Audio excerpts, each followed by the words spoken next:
are at Ouroboros Farms in Half Moon Bay with owner Ken Armstrong. Ken, thank you for inviting us in. Sorry, my pleasure having you here. Ken has actually been in the studio for shows, but now you're in new digs. So please tell us about your facility. Certainly. Well, this is Ouroboros Farms 2.0.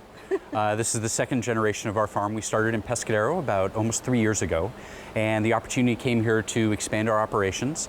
And when we looked at the space, everything about it was better than we were before. This location has better weather, being a little bit closer to the coast. It's a little bit cooler in the summertime, a little bit warmer in the wintertime. Has better sunlight and also has better water conditions. Plus we have retail space, and right here on Highway 92, it's a great opportunity to showcase what we're doing here and bring what we're doing to the public. Now, I know you talked a little bit about it on the show, but will you tell our viewers what aquaponics is all about? Certainly.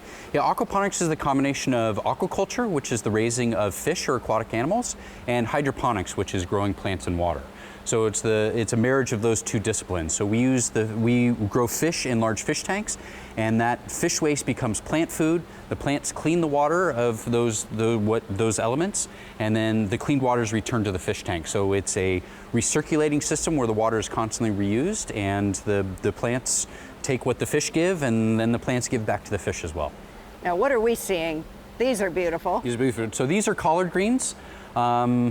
We grow mostly lettuces. Lettuce is about 75% of our production, but we also grow 3 different types of kale. We have collard greens here. Behind me we have lacinato or dino kale and ripboard kale. And then we also grow watercress and, dill, watercress, pak choy, tot soy, mustard greens, and a bunch of different greens. Now, I noticed something new in walking in. You now allow people to come in and purchase on site, right? Yes, that is correct. Yes, we have a large retail space here where we do sell produce directly from our site. If we have something up front that's available, customers are happy to get it themselves. If there's something that they're interested in that we don't have available in the front, one of us would be happy to go back and harvest it for them. So you can't get fresher than that, so freshly harvested produce. You can't lose. Nope.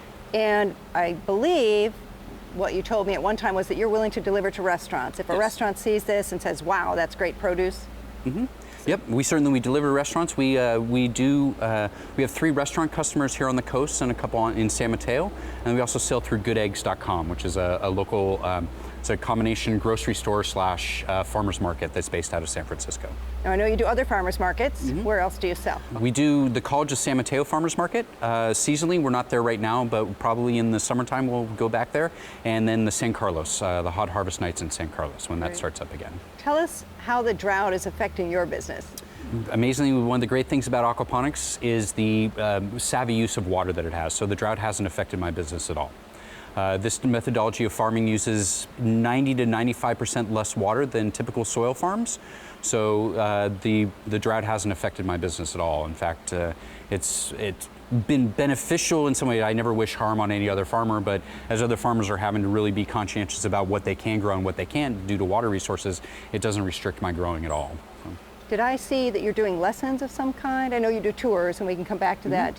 You're teaching people how to do this? Yeah, we do tours. The first Saturday of every month we do hold an open public farm tour, and then every month we also do a workshop. So we do beginner and intermediate level workshops where you can come learn the basics about aquaponics. The intermediate gets a little bit more in depth, and in the afternoon we actually will build a small system together. And then occasionally too we will have advanced classes if people are really interested in getting more in depth into this methodology of growing and want to get something started on their own. And I did see you sell pieces, so if people want to do it on their own, or I think you mentioned they could just buy something all ready to go, right? Yep, we have both complete kits that they can buy and it's all plug and play ready to go, or they can buy the individual parts and build it their own. I'm always a big fan of do-it-yourself. One of the great things about aquaponics is it's a do-it-yourselfer's dream. There's no right or wrong way of doing it. And so I always say the only limitation is the creativity of the farmer. So we have everything that you could need to get your own system started at home, and along with the classes, and I'm always happy to help people out with advice or questions if they ever have them. Do you start every plant, does every seedling start in the water, or does it start somewhere else as a plug, or how does that work? It starts as a plug. So we start all of our seedlings in our nursery. So we have larger trays. They're 338 cell trays where we direct seed in there, and then once the seedling spent about 3 weeks in our nursery, then it gets transplanted into our raft systems. Great. Thank you so much for having us today, and You're we very hope people come and visit. I hope so too. It's Thank our you. pleasure. We're always open.